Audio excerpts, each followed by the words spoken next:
जय माता दी। मेरे प्यारे भाइयों, बहनों और बंधुओं, आज मैं आपको सुनाने जा रही हूँ नवरात्र में रोजाना सुनी जाने वाली पावन कथा। दोस्तों, जिसे सुनने से माँ भगवती की आप पर विशेष कृपा होगी। आपके सभी काम बनते चले जाएंगे। बंधुओं, नवरात्र की कथा सुनने वाले को पुत्र की कामना करने वाले को पुत्र, धन की कामना करने वाले को धन, विद्या की प्राप्ति की चाहत रखने वाले को विद्या और सुख की चाहत रखने वाले को सुख की प्राप्ति होती है। दोस्तों, नवरात्रि का व्रत शुरू होने जा रहा है। आप सभी व्रत रखें, माँ भगवती की पूजा आराधना करें। बोलो भगवती माता की जय हो। एक बार बृहस्पति जी ने ब्रह्मा जी के समक्ष चैत्र व अश्विन मास के शुक्ल पक्ष में पड़ने वाले नवरात्र का महत्व जानने की इच्छा जताई। उन्होंने कहा, इस व्रत का क्या फल है, इसे किस प्रकार किया जाता है। सबसे पहले इस व्रत को किसने किया, कृपा करके ये सब विस्तार से कहिए। बृहस्पति जी के प्रश्नों का जवाब देते हुए ब्रह्मा जी ने कहा, हे बृहस्पति, प्राणियों के हित की इच्छा से तुमने बहुत अच्छा प्रश्न किया है। जो इंसान मनोरथ पूर्ण करने वाली माँ दुर्गा, महादेव, सूर्य और नारायण का ध्यान करता है, वे धन्य हैं। यह नवरात्र व्रत संपूर्ण कामनाओं को पूर्ण करने वाला है। इस व्रत को करने से पुत्र सुख, धन, विद्या और सुख मिलता है। इस व्रत को करने से रोग दूर हो जाता है, घर में सुख समृद्धि बनी रहती है तथा समस्त पापों से छुटकारा मिल जाता है। जो मनुष्य इस नवरात्र व्रत को नहीं करता है, वह अनेक दुखों को भोगता है। यदि व्रत करने वाला मनुष्य सारे दिन का उपवास ना कर सके, तो एक समय भोजन करे और 10 दिन बंधुओं सहित नवरात्र व्रत की कथा का श्रवण करे। हे बृहस्पति, जिसने पहले इस महाव्रत को किया है, वह कथा मैं तुम्हें सुनाता हूँ। ब्रह्मा जी बोले, प्राचीन काल में मनोहर नगर में पीठत नाम का एक अनाथ ब्राह्मण रहता था। वह माँ दुर्गा का बहुत बड़ा भक्त था। उसे संपूर्ण सद्गुणों से युक्त सुमति नाम की एक अत्यंत सुंदर कन्या उत्पन्न हुई थी। वह कन्या अपने पिता के घर में अपनी सहेलियों के साथ क्रीड़ा करती हुई इस प्रकार बढ़ने लगी, जैसे शुक्ल पक्ष में चंद्रमा की कला बढ़ती है। उसका पिता प्रतिदिन जब माँ दुर्गा की पूजा करता था, वह उस समय नियम से वहाँ उपस्थित रहती थी। एक दिन सुमति भगवती माँ के पूजन में उपस्थित नहीं हुई। उसके पिता को पुत्री की ऐसी असावधानी देखकर क्रोध आया और वह पुत्री से कहने लगा, अरे दुष्ट पुत्री, आज तूने भगवती का पूजन नहीं किया है, इस कारण मैं किसी कुष्ठ रोगी या दरिद्र मनुष्य के साथ तेरा विवाह करूँगा। पिता की बात सुनकर सुमति को बड़ा दुख हुआ और पिता से कहने लगी, हे पिताजी, मैं आपकी कन्या हूँ तथा सब तरह आपके अधीन हूँ। जैसी आपकी इच्छा हो वैसा ही करो, चाहे राजा से, चाहे कुष्ठी से, चाहे दरिद्र से, जिसके साथ चाहो मेरा विवाह करना, पर होगा वही जो मेरे भाग्य में लिखा है। क्योंकि कर्म करना मनुष्य के अधीन है, पर फल देना ईश्वर के अधीन है। कन्या के निर्भयता से कहे हुए वचन सुन उस ब्राह्मण ने क्रोधित हो अपनी कन्या का विवाह एक कुष्ठी के साथ कर दिया और अत्यंत क्रोधित होकर पुत्री से कहने लगा, हे पुत्री, अपने कर्म का फल भोगो, देखें भाग्य के भरोसे रहकर क्या कर सकती हो।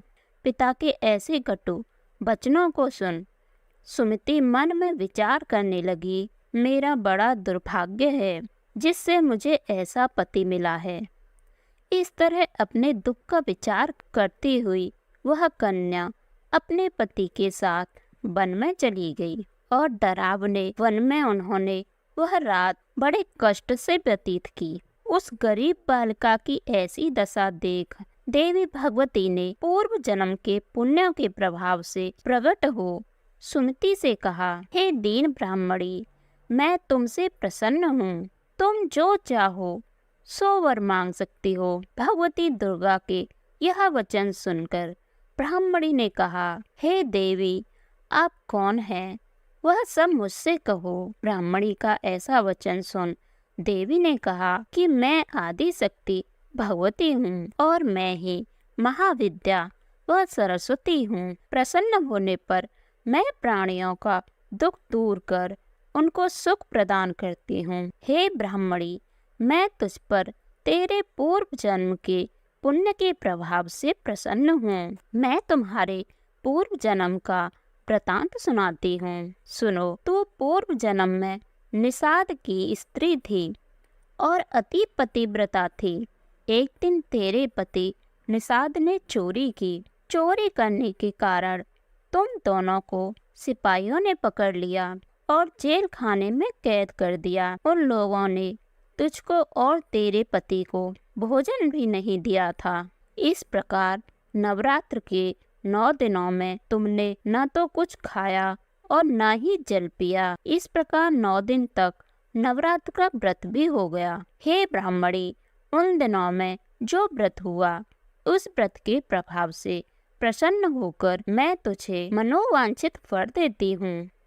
तुम्हारी जो इच्छा हो सो मांगो। इस प्रकार माँ दुर्गा के वचन सुन ब्राह्मणी बोली, अगर आप मुझ पर प्रसन्न हैं तो हे दुर्गे, मैं आपको प्रणाम करती हूँ। कृपा करके मेरे पति का कोढ़ दूर कर दो। देवी ने कहा, उन दिनों तुमने जो व्रत किया था उस व्रत का एक दिन का पुण्य पति का कोढ़ दूर करने के लिए अर्पित करो। उस पुण्य के प्रभाव से तेरा पति ठीक हो जाएगा। इस प्रकार देवी के वचन सुन वह ब्राह्मणी बहुत प्रसन्न हुई और पति के निरोग करने की इच्छा से जब माँ भगवती ने तथास्तु ऐसा वचन कहा, तब उसके पति का शरीर माँ भगवती दुर्गा की कृपा से कुष्ठ रोग से रहित हो गया। वह ब्राह्मणी पति को देख देवी की स्तुति करने लगी। हे दुर्गे, आप दुर्गति को दूर करने वाली, तीनों लोकों का संताप हरने वाली, समस्त दुखों को दूर करने वाली, रोगी मनुष्य को निरोग करने वाली, प्रसन्न हो मनोवांछित वर देने वाली और दुष्टों का नाश करने वाली जगत की माता हो। हे अम्बे, मुझ निरपराध अबला को मेरे पिता ने कुष्ठी मनुष्य के साथ विवाह कर घर से निकाल दिया। पिता से तिरस्कृत निर्जन वन में विचर रही हूँ। आपने मेरा इस विपदा से उद्धार किया है। हे भगवती माँ, आपको प्रणाम करती हूँ, मेरी रक्षा करो। उस ब्राह्मणी की ऐसी स्तुति सुन देवी बहुत प्रसन्न हुई और ब्राह्मणी से कहा, हे ब्राह्मणी, तेरे उदालय नामक अति बुद्धिमान, धनवान, कीर्तिमान पुत्र शीघ्र उत्पन्न होगा। ऐसा वर देकर देवी ने ब्राह्मणी से फिर कहा कि और जो कुछ तेरी इच्छा है वह मांग ले। सुमति ने कहा कि हे भगवती दुर्गे, अगर आप मुझ पर प्रसन्न हैं तो कृपया मुझे नवरात्र व्रत की विधि का विस्तार से वर्णन करें। माँ दुर्गा ने कहा, हे ब्राह्मणी, मैं तुम्हें संपूर्ण पापों को दूर करने वाले नवरात्र व्रत की विधि बतलाती हूँ। तो सुन। चैत्र मास के शुक्ल पक्ष की प्रतिपदा से लेकर 9 दिन तक व्रत करें। यदि दिन भर का व्रत ना कर सकें तो एक समय भोजन करें। शुभ मुहूर्त में घट स्थापना करें और वाटिका बनाकर उसको प्रतिदिन जल से सींचें। महाकाली, महालक्ष्मी और महासरस्वती की मूर्तियां स्थापित कर उनकी विधि सहित पूजा करें। बिजौरा के फल से अर्घ देने से रूप की प्राप्ति होती है। जायफल से अर्घ देने पर कीर्ति, दाग से कार्य की सिद्धि होती है। आंवले से सुख की प्राप्ति होती है और केले से अर्घ देने से आभूषणों की प्राप्ति होती है। इस प्रकार पुष्पों व फलों से अर्घ देकर व्रत समाप्त होने पर 9वें दिन विधि विधान से हवन करें। खंड घी, गेहूं, शहद, जौ, तिल, बेलपत्र, नारियल, दाख और कदम्ब जैसी विभिन्न सामग्रियों से हवन करें।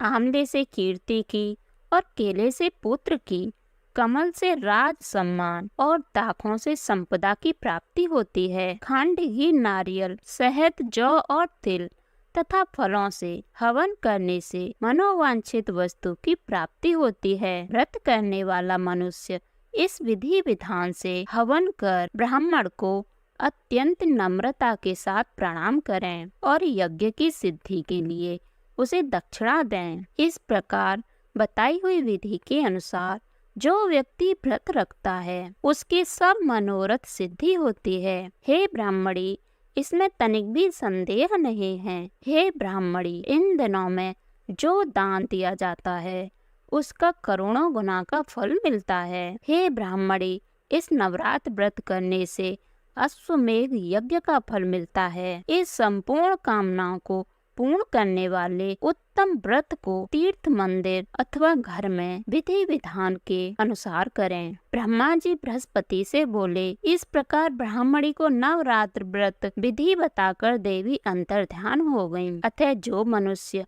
या स्त्री